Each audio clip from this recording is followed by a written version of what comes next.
გამარჯობა. ეს ისტორია საინტერესო ფაქტებია და დღეს მოგიყვებით ისტორიულ ფაქტებზე, რომლებიც ძალიან საინტერესოა და დიდი ალბათობით არ გეცოდინებათ. იმედია მოგეწონებათ და დაალაიქებთ ვიდეოს. კომენტარებში დაგვიწერეთ, რომელი იქნება ყველაზე საოცარი თქვენთვის. ახლა კი დავიწყოთ.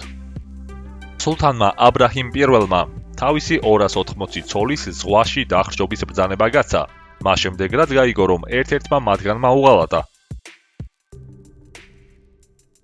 მაფია თავდაპირველად შეიქმნა იტალიელების მიერ, რათა განედევნათ ფრანგი დამპყრობლები. სიტყვა მაფია შემდეგნაირად იშიფრება: Morte alla Francia Italia Anela. იმედია სწორად გამოთქვი, რომ თარგმნოთ ასე ჟღერს: სიკვდილი საფრანგეთს, ამბოისუნთქე იტალია. 1950 წელს ფიფამ აკრძალა ფეხბურთის ფეხშიშველი თამაში. ამ დრომდე ინდოეთის ნაკრები ტურნირებზე ფეხშიშველი დატანტალებდა.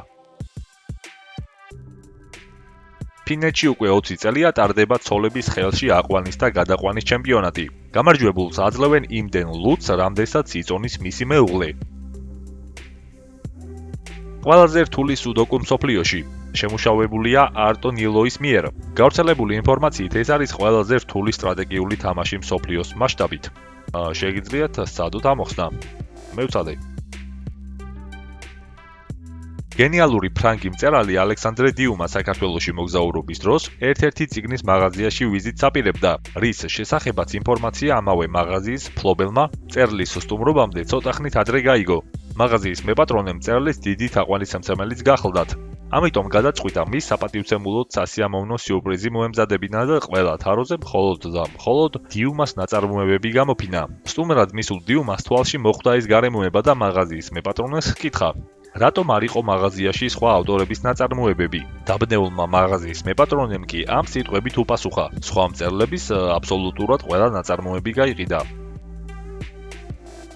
ეს არის მაკიაჟის წვიმისაგან დამცავი, რომელიც მე-20 საუკუნეში გამოიყენებოდა. რა უცნაურია მაკიაჟის დაცვა.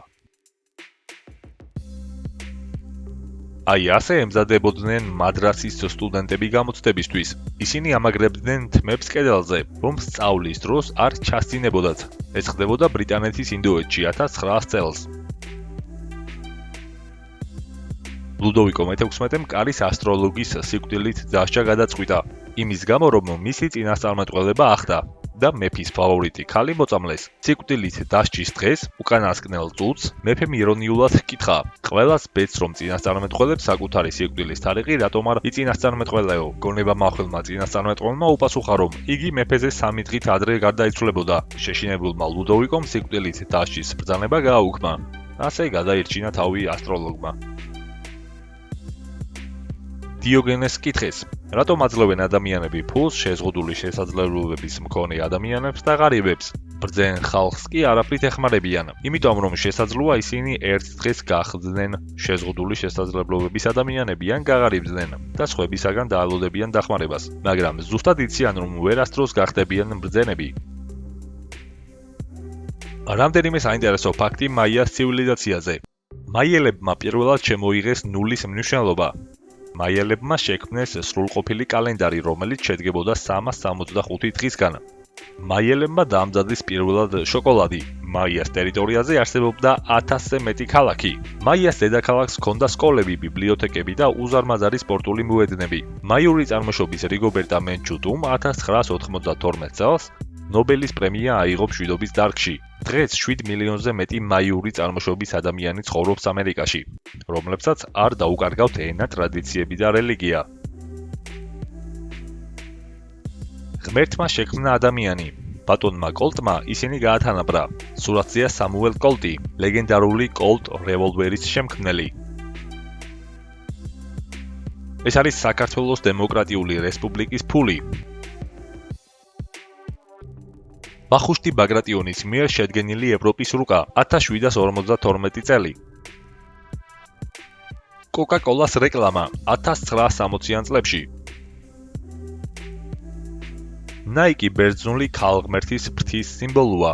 ეს დიზაინი 1971 წელს კაროლინ დევიდსონის მიერ იქნა შექმნილი, რომლისთვისაც მას მხოლოდ და მხოლოდ $35 გადაუხადეს. კაროლინს ეს სამუშაო Nike-ის ერთ-ერთმა დამფუძნებელმა ფილიპ ნაითმა შესთავაზა, რომელმაც განაცხადა, რომ არ მოსწონდა Nike-ის ლოგო, თუმცა დარწმუნებული იყო, რომ ის წარმატებას მოუტანდა. მოგვიანებით, როდესაც Nike მსოფლიო ბრენდი გახდა, ფილიპმა კაროლინს ბრილიანტის ბეჭედი და ამასთან კონვერტი გადასცა Nike-ის აქციებით, რითიც მან უღრმესი მადლობა გადაუხადა გოგონას. 1961 წელს ფიდელ კასტრომ მთელს კუბაში ერთი წლით სკოლების დახურვის ბრძანება გასცა.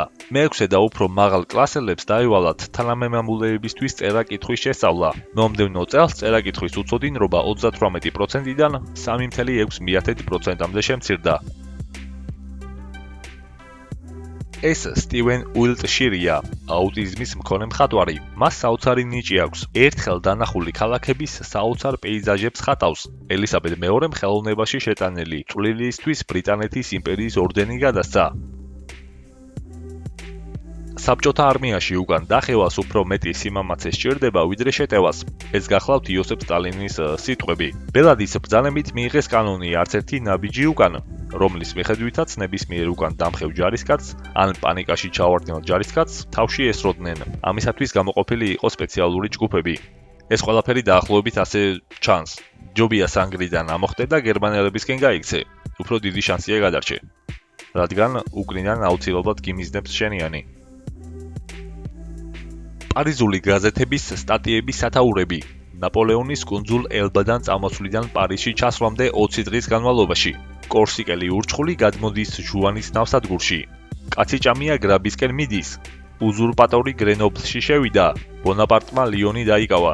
მის იმპერატორობით უდიდებულესობას ხვალ მის ერთგულ პარიზში ელიან. ფოტოზეა ჩრდილოეთ კორეის პრეზიდენტი კიმ ჩენ ინი და კომუნისტური საზოგადოების ახალგაზრდა ბედნიერი წარმომადგენლები. ძალიან სევდიანი ფოტოა.